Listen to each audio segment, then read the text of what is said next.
कि ये किसने रस्म बनाई है 20-25 साल तक बिटिया को कलेजे से लगा के रखो और किसी और के हाथ में दे दो। यहाँ इतने पिता और माएं बैठी हैं जिन्होंने अपने कलेजे के टुकड़े को किसी और के हाथ में दिया। आप किसी से पेन मांगो, पेन, तो वो पेन देने में हिचकिचाएगा, लेकिन कई पिता ऐसे होंगे जिसने अपने कलेजे को निकाल के दे दिया। वो बाप कितना बड़ा उसका हृदय होगा जो बेटी को दूसरे के हाथ में समर्पित करता है। और तो छोड़ो, बिटिया अगर 5 साल की हो, 10 साल की हो, 15-20 साल की हो, बाप अकेला कॉलेज स्कूल नहीं जाने देगा, बोलेगा कि कोई न कोई साथ में हो तो अच्छा है। लड़कियां 2-4 पढ़ें, एक साथ जाएं तब ठीक है। लेकिन यहाँ अनजाने में बस एक बार देख के या फिर जान परिचय करके पता लगा के करके आता है। कई बेटियां तो ऐसी हैं यहाँ बैठी हैं, पहनाओ, एक सूट खरीदने के लिए 100 सूट रिजेक्ट कर देती हैं एक सूट लेने के लिए। लेकिन एक वो लड़का है, पिताओं से निवेदन है कि आप कहीं भी दामाद देखने ढूंढने जाओ लड़का, तो लड़के के दरवाजे पे कार न हो तो चलेगा, लेकिन लड़के के अंदर संस्कार होने बहुत जरूरी है। जरूरी नहीं कि गले में चेन हो, मोबाइल महंगा हो, 10-20 गाड़ियां हो, लेकिन जब तक संस्कार नहीं है तब तक कुछ भी नहीं है। बाप का चेहरा तो उसी दिन उतर जाता है जिस दिन बाप अपनी बेटी के लिए लड़का देख के आता है।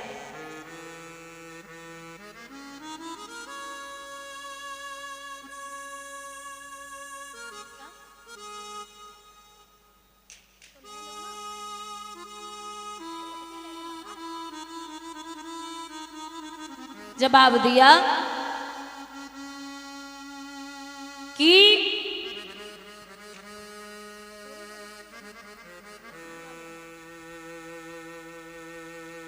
यहां बाप जिस दिन बेटी के लिए लड़का देख के आता है उसी दिन बाप का चेहरा उतर जाता है। माताओं बिटिया जो समझदार होती ना, वो पूछ ही लेती, पापा आज आप उदास हैं, कुछ ज्यादा मांग लिया क्या? बाप बोलता, नहीं लाडो, ज्यादा नहीं मांगा, वो क्या है ना, मैं ये सोच रहा हूं कि आज से 4थे महीने में तू पराए घर की हो जाएगी। ये घर, ये परिवार, ये कमरा, ये अलमारी, ये बक्सा, ये वस्त्र जिनके लिए तू रोज लड़ती थी, ये तेरे नहीं रहेंगे। मैं बस ये सोच रहा हूं। अच्छा, बारात जिस दिन आती है ना बिटिया की, दादा, बारात आने वाले दिन सबको नींद आ जाए, लेकिन 2 लोग नहीं सोते। बारात आने से एक दिन पहले 2 लोग नहीं सोते, एक है बेटी और दूसरा है बाप। बेटी इसलिए नहीं सोती, पूरे घर के चक्कर लगाती है कि ये मेरा कमरा था, ये छत है, ये घर है मेरा, यहाँ मैं खेली, यहाँ बड़ी हुई। और बाप ये सोचता है कि मैंने पता नहीं कितने लोगों से उधार लिया है, सबका हिसाब किताब जोड़ना है, मैं अभी से जोड़ के रख लूं, पता नहीं बाद में किसका कितना देना पड़े। उस दिन बाप हर तरीके से खुद को संजोता है कि मेरी बेटी पराए घर जाएगी, मैंने जो कर्जा लिया है वो सबका उतारना है। लड़के वाले अगर 20 लाख 50 लाख रुपए मांग ले, पता नहीं भैया, चाहे कितना भी बाप गरीब हो, और जिस दिन शादी करता है 1 महीने पहले से भागेगा, दौड़ेगा, धन इकट्ठा करेगा, लेकिन बिटिया को देगा। कोई अगर ये कह देना कि घर गिरवी रख दो, वो पैसे ज्यादा मांग रहे, तो बाप में इतनी ताकत है, इतनी सामर्थ्य रखता है कि पिता घर को गिरवी रख करके बिटिया की शादी कर सकता है। बहुत सामर्थ्य होती है बाप में।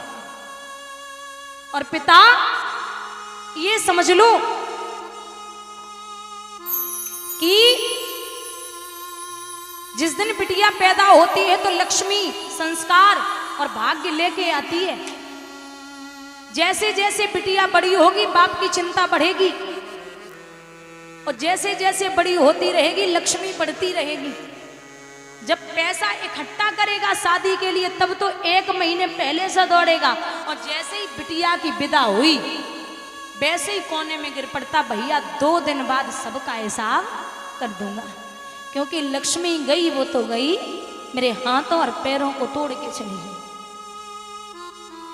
अरे बेटियां वो हैं, बच्चा आपका एक बार नहीं पूछ पाएगा, लेकिन बेटी फोन करके बाप को 10 बार पूछती है, पापा आपने दवा ली, आप ठीक है ना, आपकी तबीयत तो ठीक है।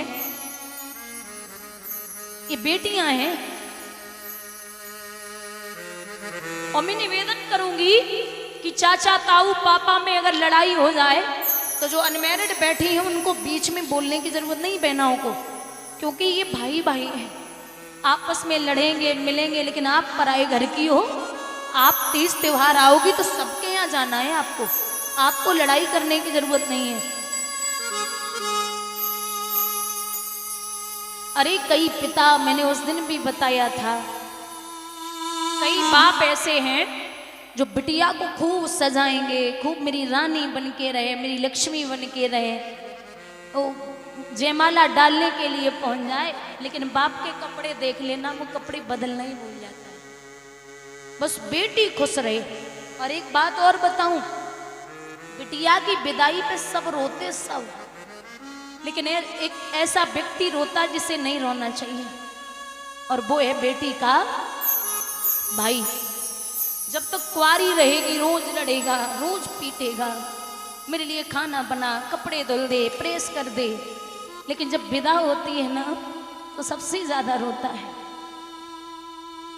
सबसे ज्यादा भाई रोता है। तो एक व्यक्ति ने पूछा कि आज इतना क्यों रो रहा, तो वो भाई कहता है कि जब जब लड़ा हूं ना, मैं अपनी तरफ से ही लड़ा हूं, और घर आने में अगर जरा भी लेट हो गया, इसने 50 फोन कर दिए, कहाँ मर रहा है, अरे भोजन नहीं करना क्या, कहाँ है।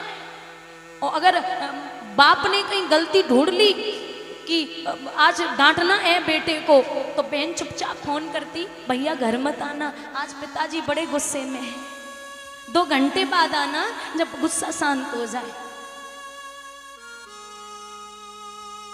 और तो छोड़ो, बहनाएं कुछ ऐसी होती हैं,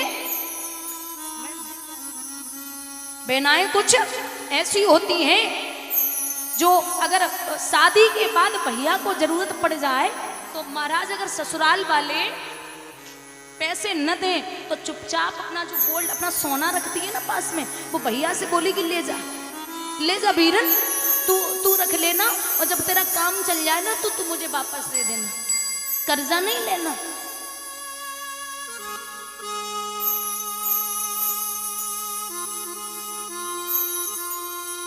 ये होती हैं बेटियां।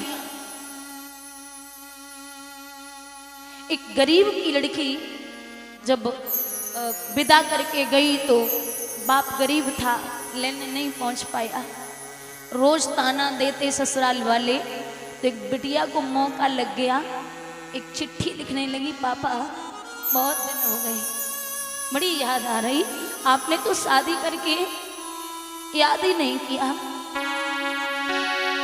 पापा अपने खून से लिखिए चिट्ठिया,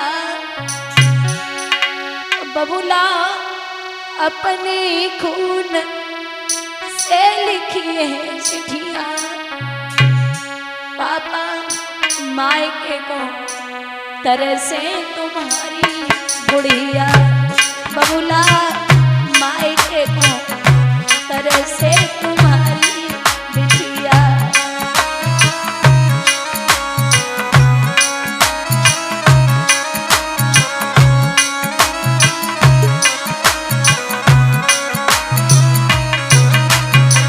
पिताजी सास मेरी मारे, ससुर धमकावे, पापा सास मेरी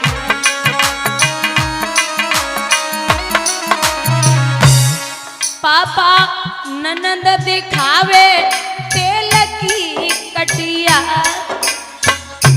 बबुला ननद दिखावे तेल की कटिया, ओ बबुला मायके के को तरसे तुम्हारी बिटिया।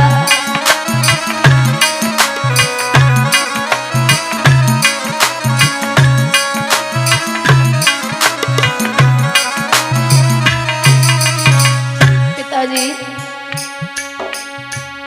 मायके में पापा तुमने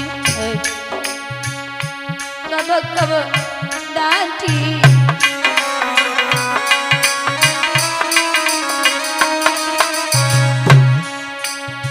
ससुरे में बिना पिटे दिन जात नहीं बाकी।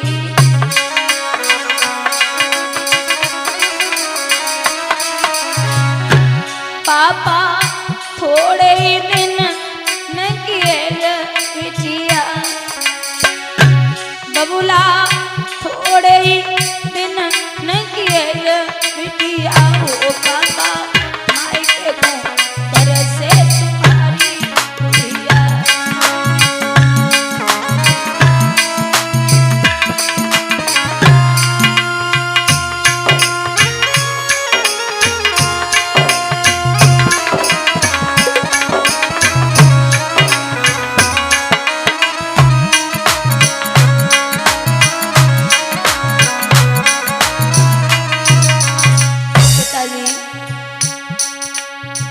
जिसको बनाया पापा जीवन साथी,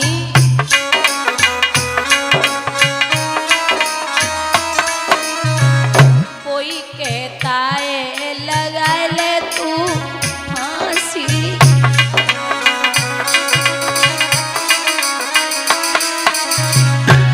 बबुला कैसे रहे तुम्हारी गुड़िया,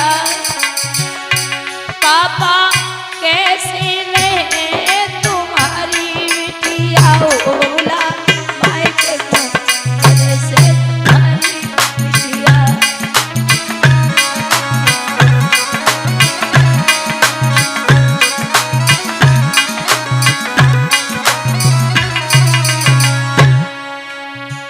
अपनो वचन पापा भूल मत रहियो,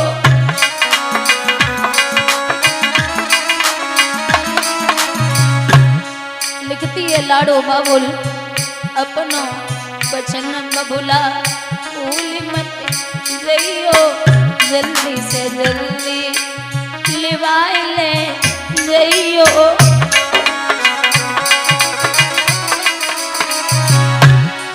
बस थोड़े ही दिन न किए बिटिया, पापा थोड़े ही दिन न किए बिटिया। बबुला मायके को तरसे तुम्हारी गुड़िया।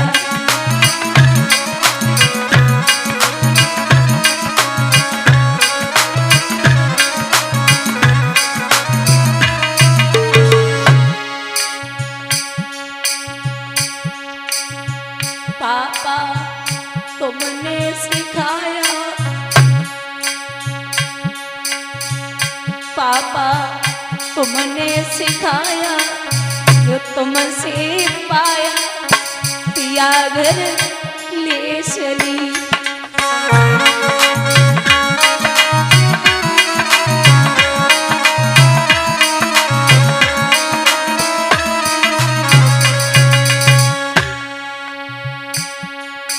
दुनिया की लेके तुम आए, चली घर पर आए तुम्हारी लाडली।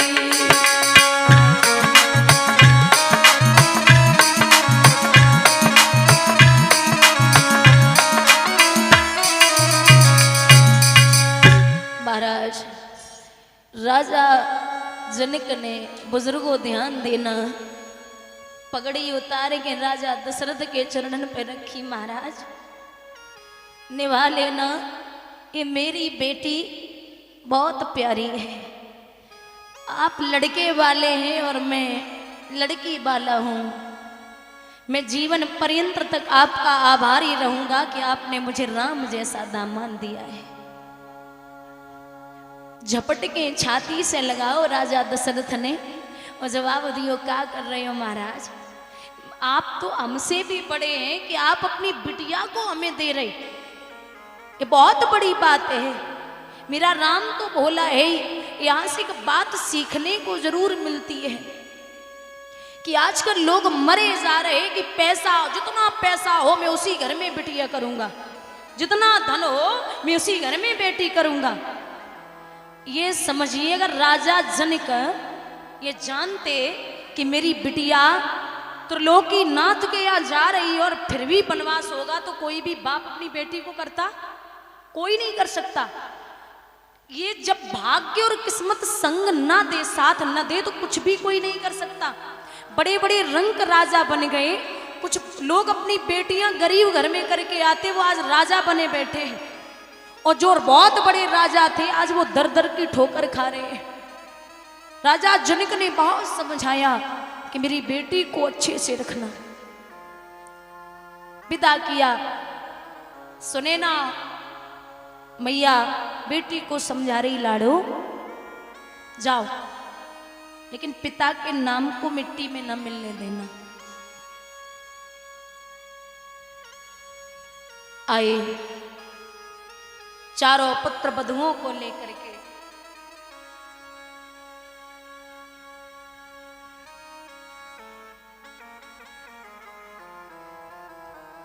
जब पुत्र वधू घर पे आई है, बहुत प्रसन्नता है।